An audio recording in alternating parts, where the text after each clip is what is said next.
আচ্ছা, তাহলে নিশ্চয়ই আমি ভালো থাকি, আমার সখীপুরবাসী ভালো থাকে, তাও নিশ্চয়ই চান। আচ্ছা, জি আমি শুনেছি, আপনার বাড়ি কোথায়? চট। আচ্ছা, হাটহাজারী। আচ্ছা, খুশি হলাম। আপনার নাম কি? Thank you, thank you Alam সাহেব। এই যে আমার নির্বাচনী এলাকা বগা, সখীপুরের বহেরাতুল রেঞ্জে এখানে একটা টিনের দোকান ছিল, স্টল। সেই স্টলের এখানে আপনার রেঞ্জার ইমরান আমার লোকদের কাছ থেকে টাকা নিয়ে, এর মধ্যে কিছু দালালও আছে, তাদের কাছ থেকে তারা টাকা ভাগাভাগি করে টাকা নিয়ে এখানে একটা ঘর দেওয়ার অনুমতি দিয়েছিল। সেই হয়তোবা একটু বড় করে দিয়েছে, আগে ছোট ছিল, আমি কিছুই জানতাম না। পরে সেই টাকা বেশি পাই নাই, সেজন্য আবার এই গরিব মানুষ ঘর দিয়েছে, পুরো ঘরটা ভেঙে দিয়েছে। তো কাজেই সবার আগে আমি, এই যে আমার সামনে কিন্তু শত শত, আমি কিন্তু এখানে কথা বলছি আপনার কথা,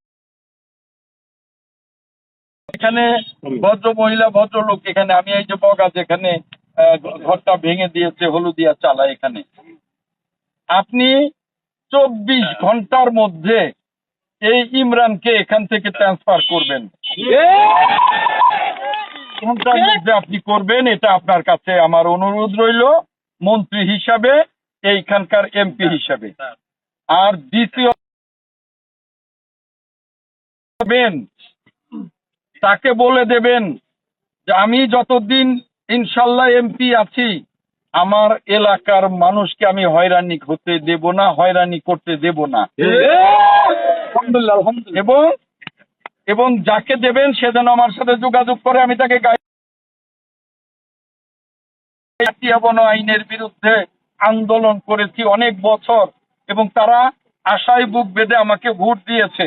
অতএব কাউকে আমি হয়রানির শিকার হতে দেব না। তবে যতক্ষণ পর্যন্ত এই আইন আমি বিলুপ্ত করতে না পারি, ততক্ষণ পর্যন্ত এই 62 আরোয়ারে যাদের বাড়ি ঘর আছে, তারা ওই পুরনো বাড়ি ভেঙে নতুন বাড়িও করবে, নতুন করবে। সেখানে তো ওই নতুন না করলে তো আরো 20 বছর ওখানেই থাকতো, কেউ তো কিছু বলতো না। এক শ্রেণীর দালাল তৈরি হয়ে রেঞ্জারকে বলে যে এই যে টাকা দিলে ঘর দিতে দেবে, বিল্ডিংও দিতে দেবে, আর টাকা না দিলে লগে লগে মামলা। ওই ইমরান, আপনি ডিএফও সাহেব 24 ঘন্টার মধ্যে ওরে এখান থেকে তুলে নেবেন এবং একজন ভালো মানুষকে এখানে দেবেন, যারা আমার জনগণের উপরে কোনো অত্যাচার করবে না। আর আমার সাথে যোগাযোগ করতে বলবেন, আমার ইউএনও প্রশাসনের সাথে যোগাযোগ করতে বলবেন, আমি প্রয়োজনীয় নির্দেশনা দেব।